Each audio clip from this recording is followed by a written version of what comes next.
Helo, glaw, Sonny yma, croeso i'n syniad.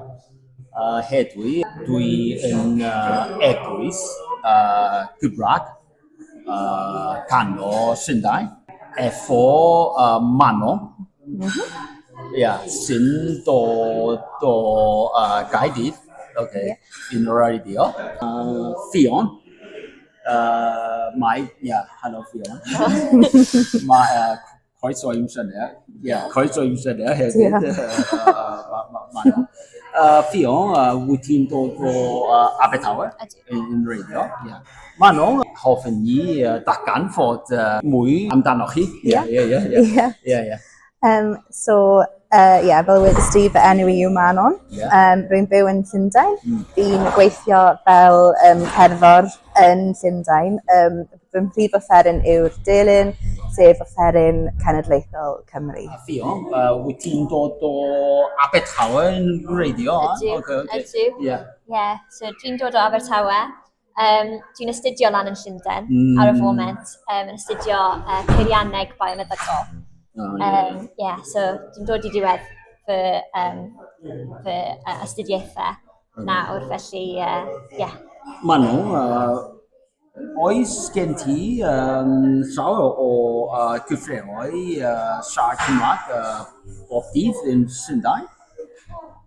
Ydw, yn ffodus iawn, rwy'n byw gyda 2 ferch arall o Gymru sydd hefyd yn siarad Cymraeg. Felly, pan ni yn y tŷ, ni yn siarad Cymraeg bob dydd. Sydd yn lwcus iawn.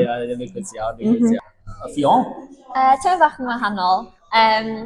Sa'n siarad Cymraeg pob dydd, ond dwi ran o'r Gymdeithas Gymraeg yn Prifysgol, felly mae cwbl o bobl fyna sydd yn siarad Cymraeg, felly mae gen i'r siawns i siarad Cymraeg. Un o cyffreddiad 2021, mae dim ond 12% o bobl yn Gaerdydd sy'n medru Gymraeg.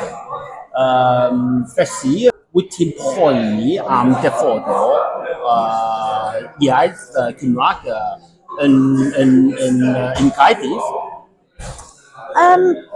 Rwy'n poeni am dyfodol y iaith ydw, ond dwi hefyd wedi gweld newid mawr yng Nghaerdydd, yn ywedig o fewn addysg, ers o'n i yn yr ysgol. Felly pan o'n i yn yr ysgol, dim ond 2 ysgol uwchradd iaith Gymraeg yng Nghaerdydd, ond erbyn hyn mae trydydd un wedi agor, felly mae fe wedi cynyddu a mae yna fwy o ysgolion cynradd hefyd. Felly fi'n gweld y gwaith yn digwydd yng Nghaerdydd ei hun, fi'n gweld y cenhedlaeth iau yn dysgu siarad Cymraeg. Fion?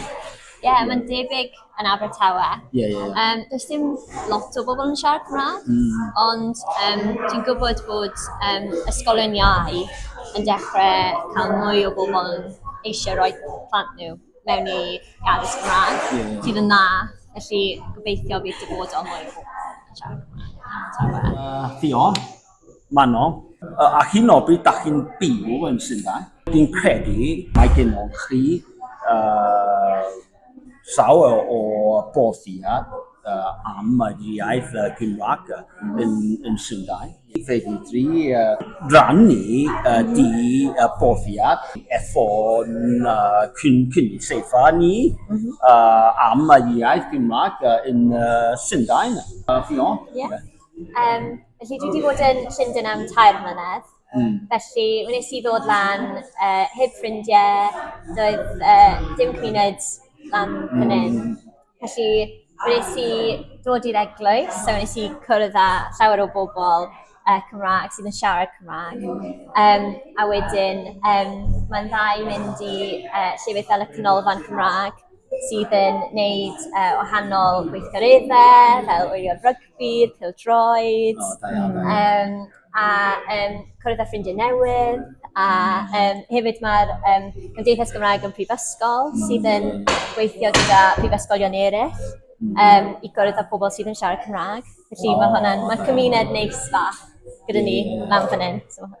Oes llawer o bobl yn Llundain sy'n medru Cymraeg, sy'n siarad Cymraeg?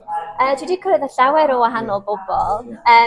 lan yn y prifysgol, does dim llawer, ond mae cwbl ohono ni. So, Okay. mae'n cymuned fach ond mae'n neis.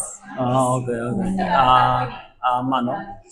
Wel, un o'r pethau o'n i'n gwerthfawrogi fwyaf pan o'n i'n byw yn Caerdydd oedd cystadlu yn yr Eisteddfod, achos oedd e'n gyfle i fi siarad Cymraeg a hefyd gallu cystadlu ar fy offerynnau. A wedyn, ers symud i Llundain i astudio yn y coleg, fi wedyn wedi gallu cwrdd â pobl o fewn y cymuned Cymru Llundain, a fi wedi gallu dysgu rai o'r plant Cymru Llundain a roi nhw wedyn trwy Eisteddfod yn y cystadlaethau. A mae hwnna'n teimlad rili bwysig i fi, bod fi'n gallu gweld cenhedlaeth nesaf yn wneud yr un peth o'n i wedi wneud a gallu bod yn rhan bach o helpu nhw. So, mae hwnna'n bwysig i fi. Mano, Fion, diolch yn fawr o galon. Diolch yn fawr, Sonny. Am ffordd efo fi hedwi.